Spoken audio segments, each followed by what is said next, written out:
The educational materials presented here were developed by students and faculty of the Department of Food Science and Human Nutrition at Iowa State University. Funding for this project was provided by grants from the American Cancer Society Midwest and the Lance Armstrong Foundation. The materials are intended for educational use and are not meant to provide medical advice. We welcome your feedback about these materials. Please use the evaluation survey link on the homepage to provide your comments and suggestions.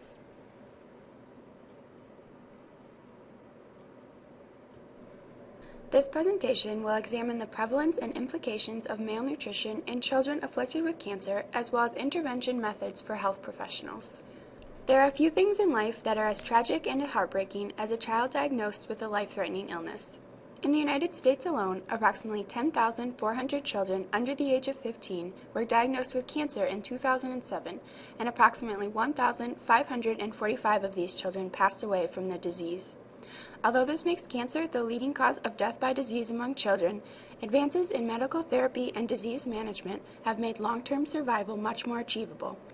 The overall cure rate for childhood cancer now exceeds 70% and is projected to soon reach 85% in industrialized nations.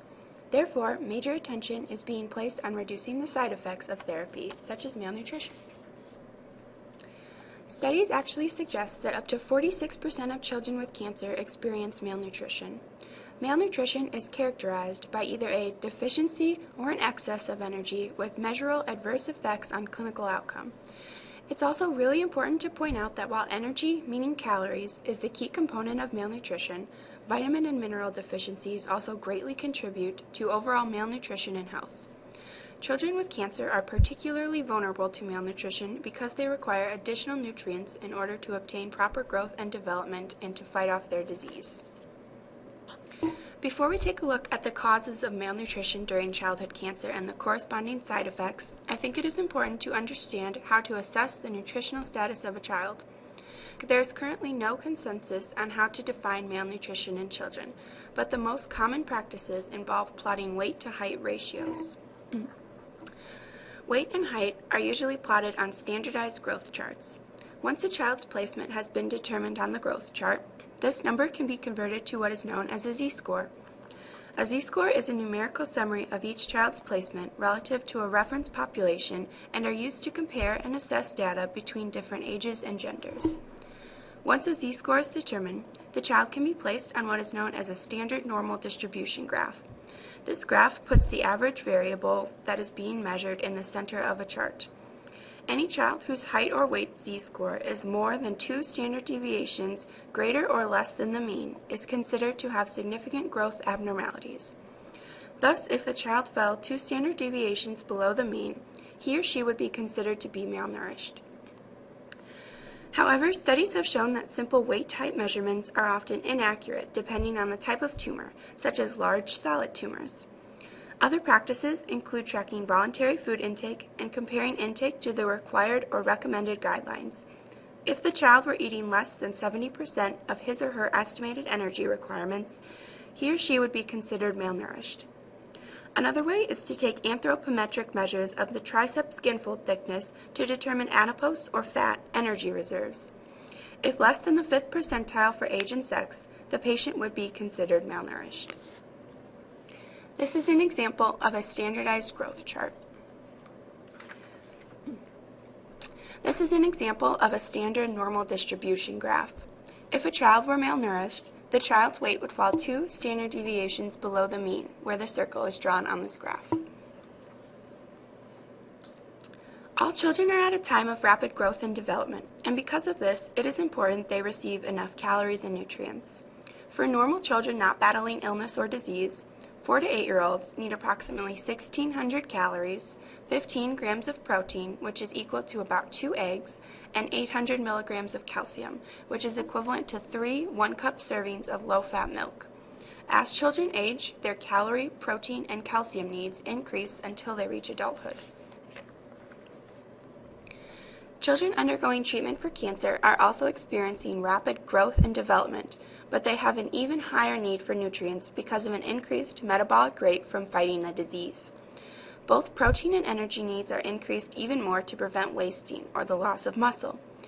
protein needs actually increase the most, with recommendations that children receive up to 2 grams per kilogram of body weight each day. Increased calcium and vitamin D needs are also critical due to bone growth during childhood. Children should consume more than 1,000 milligrams of calcium, which is equal to about 4 one-cup servings of low-fat milk, and more than 10 milligrams of vitamin D, which is equal to about 10 to 15 minutes of sunlight.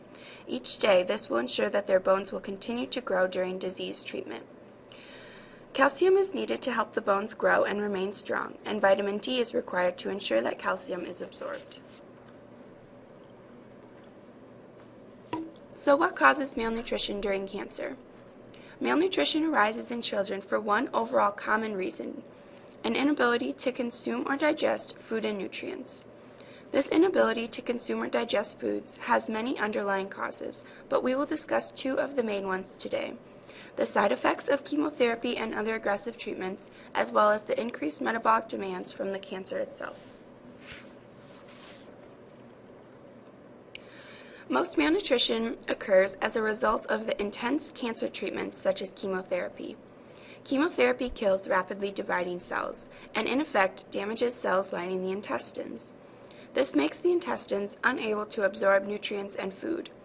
Anorexia, mucositis, which is the inflammation of the mucous membranes lining the digestive tract, vomiting, diarrhea, and alterations in taste are important side effects of chemotherapy that also contribute to weight loss and malnutrition. Because of these side effects, cachexia can often result. Cachexia, also known as the wasting syndrome, can result in extreme cases. Cachexia is the loss of weight and the atrophy of muscle, resulting in an intense fatigue and weakness. It cannot simply be reversed by eating more calories because lean body mass is also lost.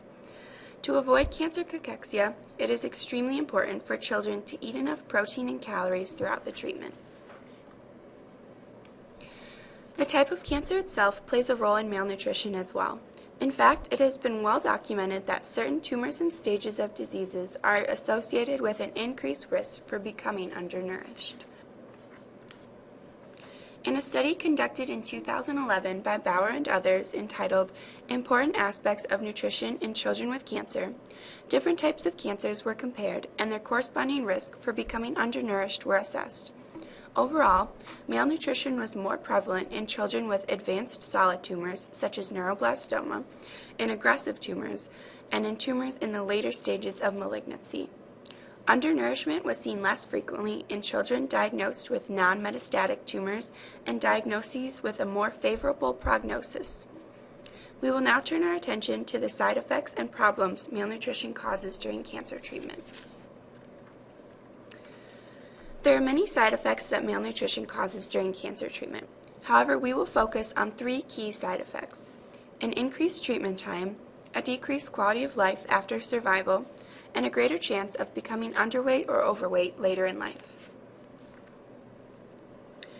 Studies have shown that malnutrition reduces the effectiveness of chemotherapy, thus increasing the length of time children must spend being treated in the hospital. Being malnourished also increases the likelihood of developing an infection due to a weakened immune system.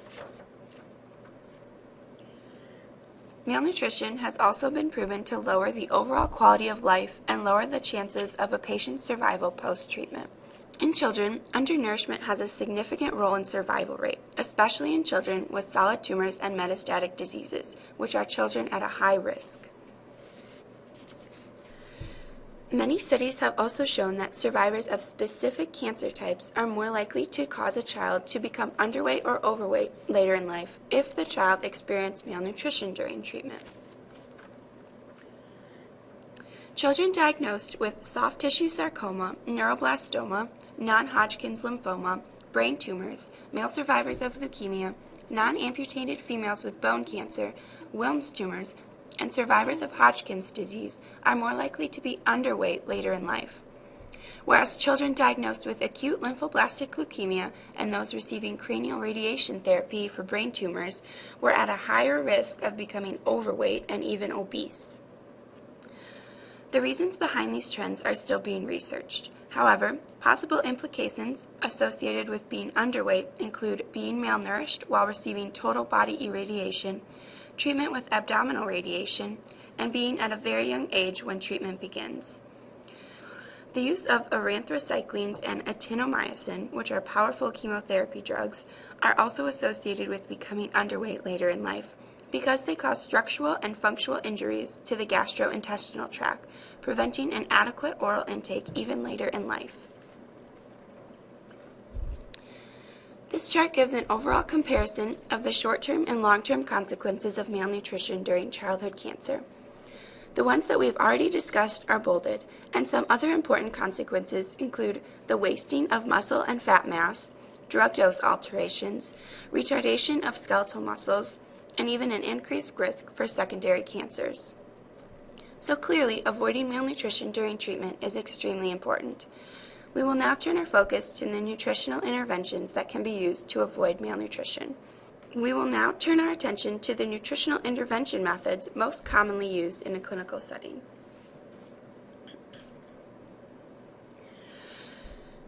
There are three main feeding practices used in healthcare facilities: supplemental or oral feeding, enteral or tube feeding, and parenteral or IV feeding. Oral feeding is the best method of support for patients with a low nutritional risk. Some children will still require dietary supplements due to an increase in nutrient needs, such as calcium. Ideally, there should be flexibility in menu choice and meal times. Studies have shown that a more flexible meal service can lead to a significant increase in children's food, protein, and energy intakes. Enteral nutrition is a practical method when oral intake and the weight of a child continue to decrease. Enteral nutrition works well if the child's gut is still functioning properly. Enteral feeding also has the advantage of preserving the integrity of the intestinal mucosa. Parenteral nutrition is best used when the child's gut is no longer functioning correctly, thus bypassing the usual process of eating and digestion and feeding the child intravenously.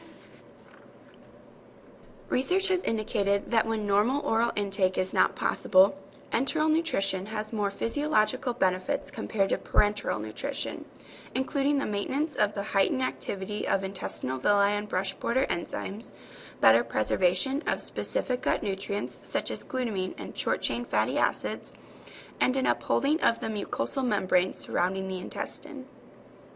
Enteral nutrition is also associated with fewer infections and complications. However, many studies are continuing to show that parenteral nutrition is more successful at preventing and correcting malnutrition. In a study performed by Carl Braunschweig and colleagues in 2001, researchers looked at the cases of 27 cancer patients and examined the relationship between nutritional intervention methods, meaning if they received enteral or parenteral nutrition, and compared these feeding methods to complications and mortality rates in order to determine whether results supported the use of enteral nutrition instead of parenteral nutrition for patients suffering with cancer. The results of the studies showed that enteral nutrition or tube feedings were associated with a significantly lower risk of infection overall. However, in the studies with which patients had a high rate of protein energy malnutrition, such as cancer cachexia, there was a significantly higher risk of mortality and infections with enteral nutrition rather than parenteral nutrition. Parenteral nutrition was thus determined to be the preferred route of treatment when patients are malnourished. While these practices are best used during cancer therapy, we will now focus on nutritional intervention strategies for after therapy. Once children have entered remission, nutrition rehabilitation may still be needed in order to get the child back into normal feeding and eating patterns. Some of the side effects of chemotherapy may still exist. These side effects, such as diarrhea, constipation, sore mouth, weight loss or poor appetite, and poor digestion, can often be combated nutritionally.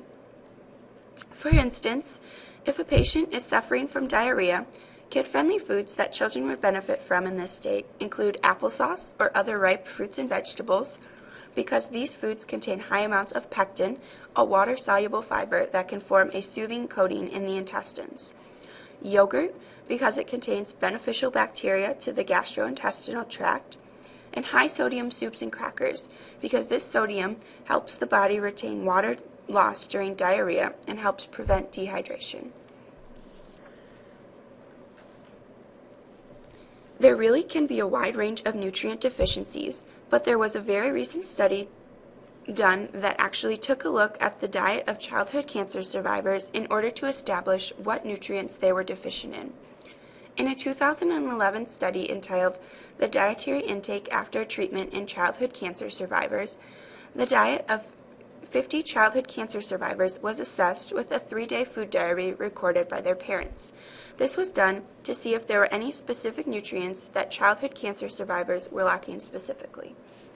Of the 50 childhood cancer survivors, 20% of the participants were overweight or obese, 54% were consuming above their estimated energy requirements.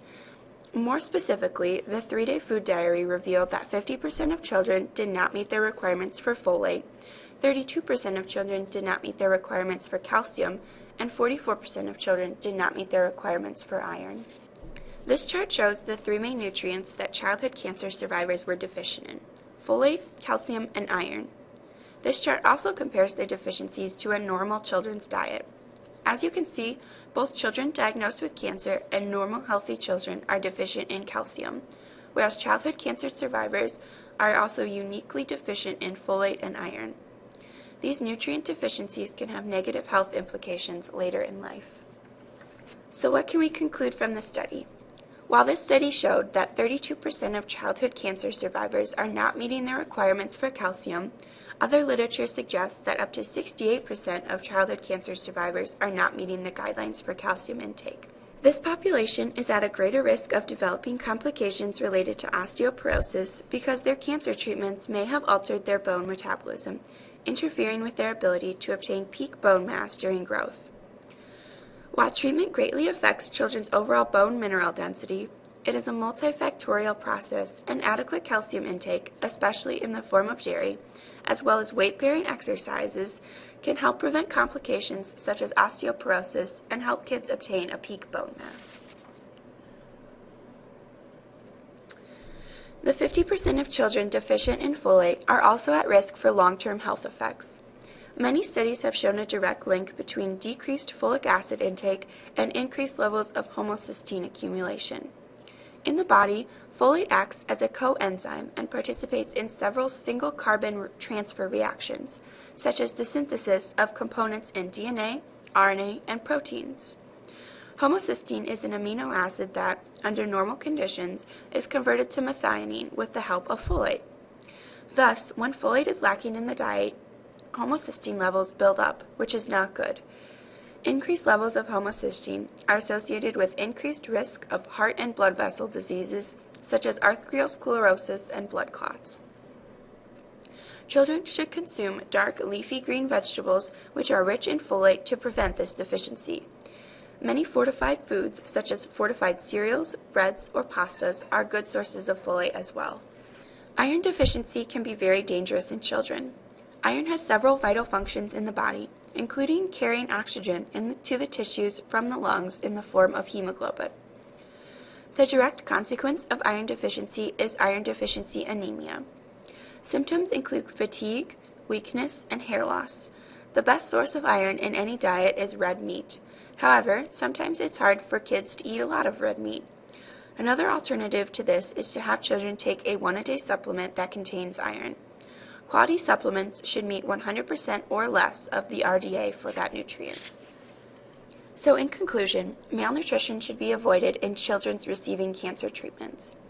The common causes of malnutrition include the chemotherapy and other aggressive treatments, as well as the increased metabolic rates due to the specific types of cancer. Going along with this, the side effects of malnutrition included increased treatment time, a decreased quality of life after survival, and a greater chance of becoming underweight or overweight later in life. While enteral nutrition is the best form of nutritional support in most cases, parenteral nutrition has been shown to be the best for reversing malnutrition. And finally, after undergoing cancer treatment, children are usually most deficient in folate, calcium, and iron, meaning dietary intervention should be taken to counteract. Thank you all for listening. I hope you have enjoyed the presentation and learned something today.